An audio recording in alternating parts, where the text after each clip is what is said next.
Hello! It was in my head a while back, like during quarantine, when I both got into classical music and had the thought, why do people think classical music is dying if it's so great?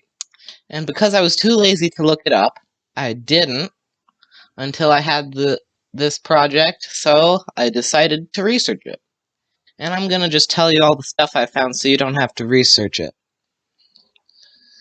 Yep. Okay, my first question was, why do people think it's boring? And initially, I blamed today's music. I'm gonna be such a great grandpa someday. Among other things, like the stereotype of the classical concert goer being a mildly rich 90-year-old man. But I found that in but I found that in 2013, musicologists from Sydney, Australia, found that concert attendance was down because of imperfect seating, occasional cracked notes, variable performance standards, and coughing audiences often proved disappointing or uninteresting to listeners. They said that about people who don't mind classical music too much. And then a different study blamed the accessibility of today's music for why it's considered boring, which would increase loyalty to their own genre and make people refuse to listen to a different one. And I quote, increasing the availability of all music through the genres and periods. I skipped a bit here.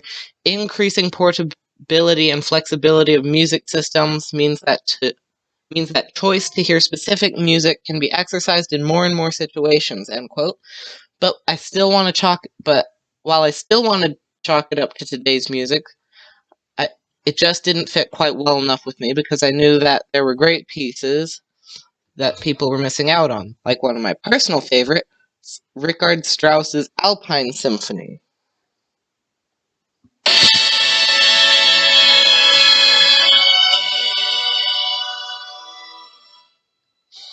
So, for the people who haven't listened to much classical music, I just amounted it to ignorance.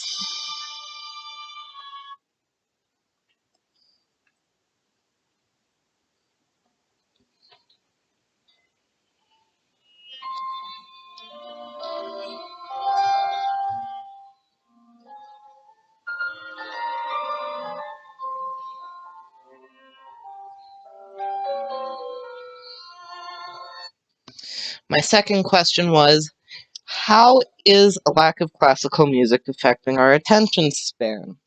And my answer kinda disappointed me, because while it increases focus, classical music and most music without words or in a language you don't understand has the effect of increased focus, and when you focus on something you tend to increase attention on it. A study done with elderly people showed that they could recall memories better when Vivaldi, a Baroque era, which was 1600 to 1750 composer, who lived between the years 1678 and 1741, who was most famous for his four seasons, with spring and summer in particular, was playing in the background rather than white noise or nothing. And a study done in 2013 showed that it increases focus. To quote them, additionally, though there were music programs available that utilized music as a means of assisting with focus and concentration. This is where your slower pieces would work better, like Chopin Prelude in E.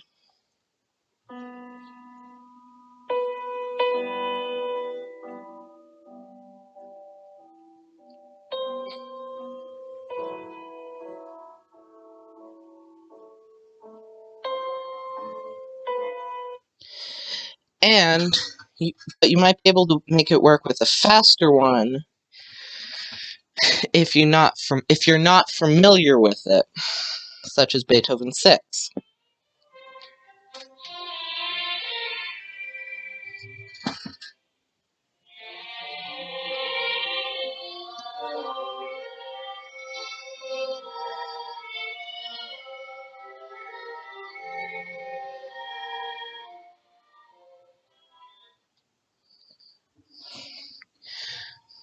And the reason I say if you're not familiar with it is because if you is if you're not familiar with it, is because if you are, you might find yourself not getting anything done because you've spent so much time focusing on the music because it's so good.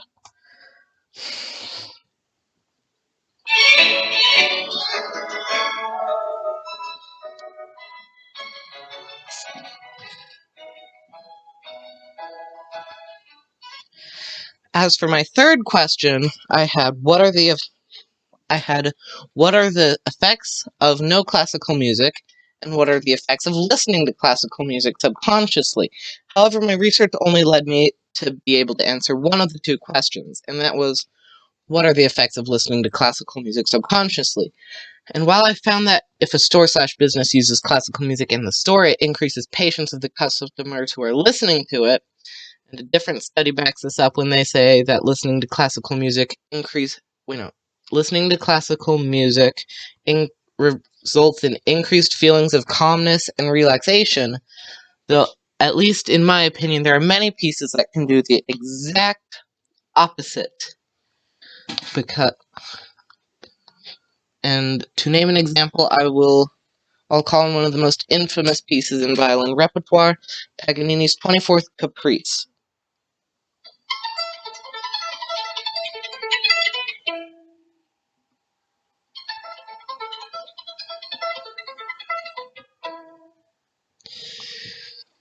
Because if you're watching it live, you can see the stress on the performer's face, and if you're listening to it, you can just hear how difficult it is to play.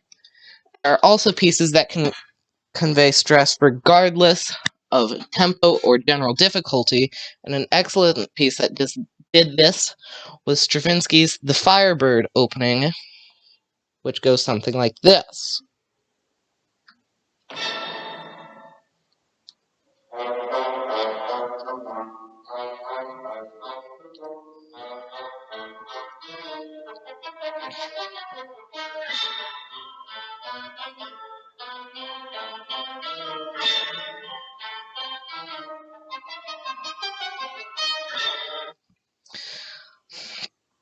But later parts of certain pieces, or earlier parts for the Paganini example, can be quite calming. And for the Paganini example specifically, the first one is kind of more jumpy.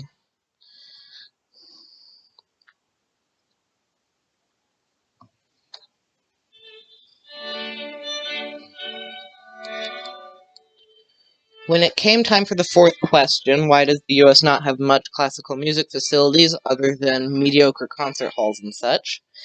My initial guess was it's because we don't have the history.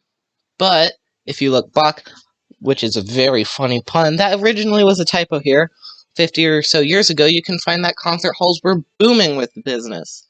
And there were whole TV stations and radio channels for a city or town's orchestra, which was usually a symphony or philharmonic orchestra. But now there's next to nothing, and one reason that it fell, at least according to a book, was that the Supreme Court thought it would be a good idea to say, and I'm paraphrasing here, but, hey musicians, you know how you work really hard for live performances and recordings? Well, guess what? People can record you without your permission, and then you don't get compensation for it, but they can make money off it. So I'm pretty sure that contributed to them not making half as much money as they could have. There was also the fact that a whole bunch of musicians were coming were coming to America because Europe was in tatters and about to get worse, cough cough World War II. So the market was overstocked, and there were also people getting to the music business who didn't care about it. And to quote either Stravinsky or Copland, not sure, the book didn't tell me, they don't give a, I'm not going to say what the book said here, and then continuing with the quote, about music, only their careers, dash their interpretations, end quote. Which would show that they don't care about the enjoyment of music, so thus less people would be conductors or the musicians that have to work with the conductors.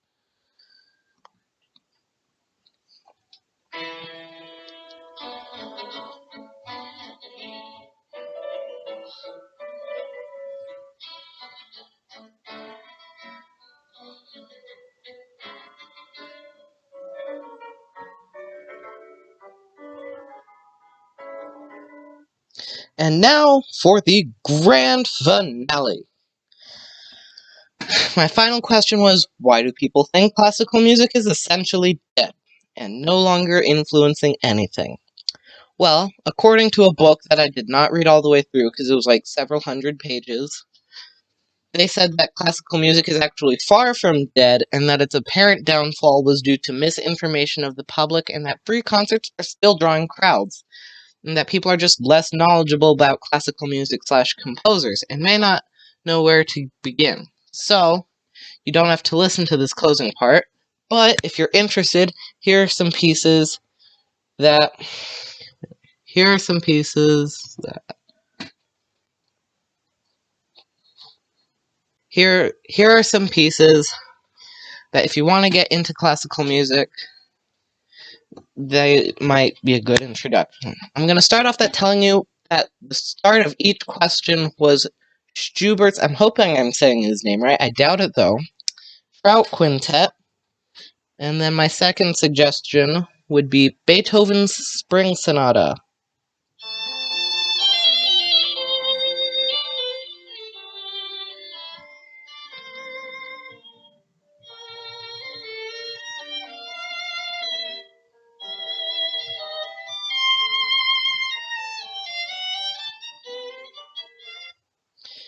And then it goes on for another 6 minutes or so.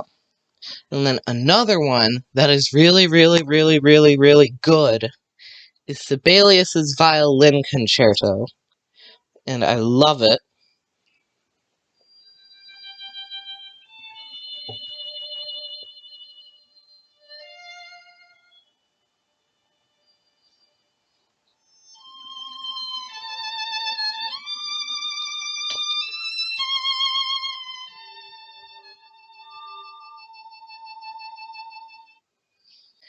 And finally, I'll suggest one of my favorite symphonies, Vaughan Williams's C Symphony.